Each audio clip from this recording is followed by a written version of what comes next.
Super Omnilord here. Quick review, Dragon Ball Super episode 119, Unavoidable, the Fierce Stealth Attack. Universe 4 unveiled its plan to use invisible warriors, and quite frankly, it was pretty underwhelming.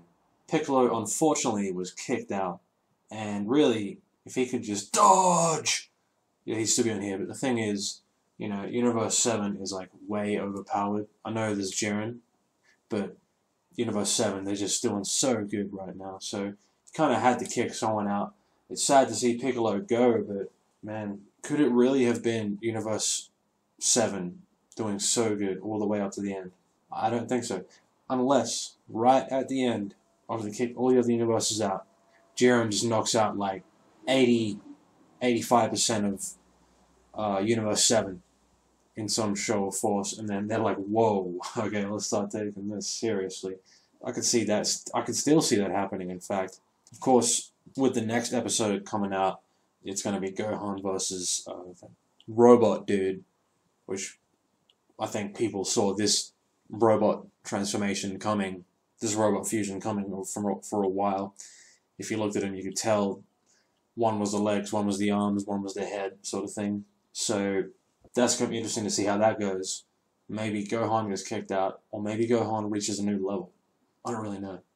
Like, a little disappointed with those bug dudes, though. Damon and, whatever the hell his name was, that other bug. Meh, damn it. I was kind of hoping there'd be some sort of reference to Gregory or something from King Kai's planet. He's a cool little dude. Watching Dragon Ball Z at the moment. I finished Dragon Ball. Up to Dragon Ball Z, they're on Namek, pretty awesome. It's like, I know this is unrelated to the episode, but in the Saiyan saga, when Yamcha gets there and he's like, I'm here. And then and then he dies. It's so bad. People thinking that Vegeta was going to get kicked out by the looks of the previous preview of this episode. Wouldn't that just been the worst? He just slips out like that so stupidly. That image has become a meme. If you follow any of those channels that do only real Dragon Ball Super fans will find this funny. I'll be honest, those things aren't that funny. Yet I watch them. That's the sad bit. I sit there watching them. I watched an hour straight of that once. And I'm sitting there, I'm like, dude, what the hell am I doing with my life? Watching this. It's not funny. I'm making myself laugh more doing these videos right now. I swear. So that Quintella God of Destruction Universe 4 seemed kind of like he was on crack at the end when he was like, man, I'm going to take everyone out with me. I get it. You wouldn't want to get destroyed. You'd be pretty mad. I'd be pretty mad. Haven't seen one of them do that yet. Angel didn't seem to give a damn, in fact, this was happening. The mouse didn't seem likable, though. Let's be honest. He's no Beerus. Even though supposedly that mouse is stronger than Beerus.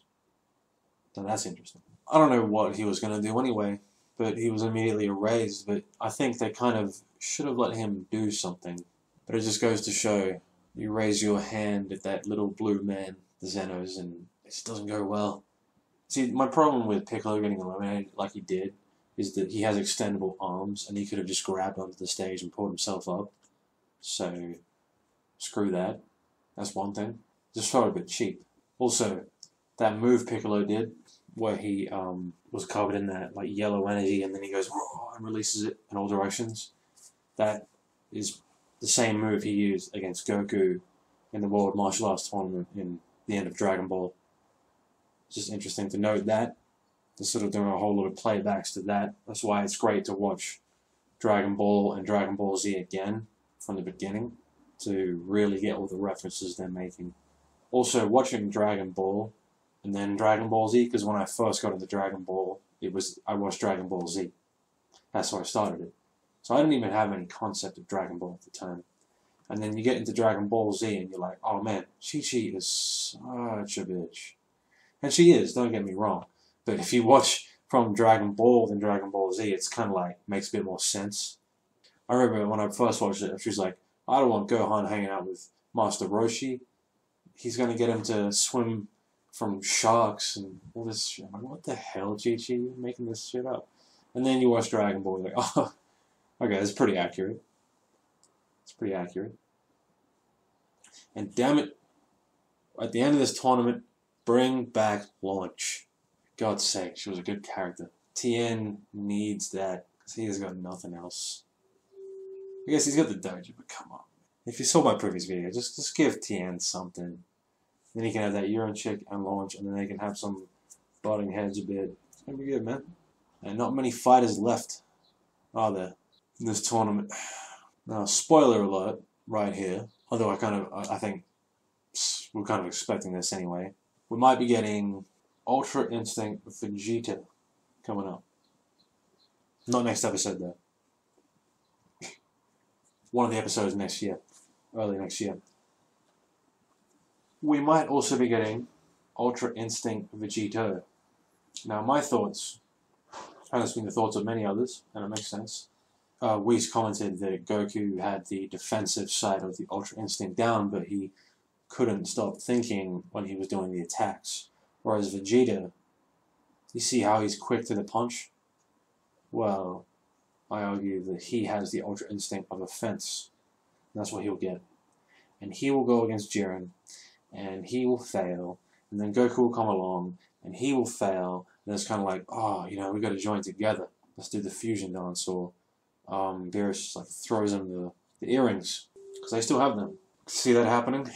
And maybe Jiren and Vegeta Ultra Instinct fight, and then they're about to knock Jiren out, but they defuse, run out of energy, Jiren kicks him out, Frieza comes in, knocks him out, he's the winner, gets the wishes to become a god, he's the next enemy, and we got some interesting stuff to come. I don't know. That's a prediction. That isn't based on spoilers. That's a prediction. And I'm going to leave it there. So that's the review of episode 119, talking about the preview, 120, talking about the future of the Tournament of Power, and let's get Tien Launch. Let's do it. Thanks for watching. Super Omni Lord out.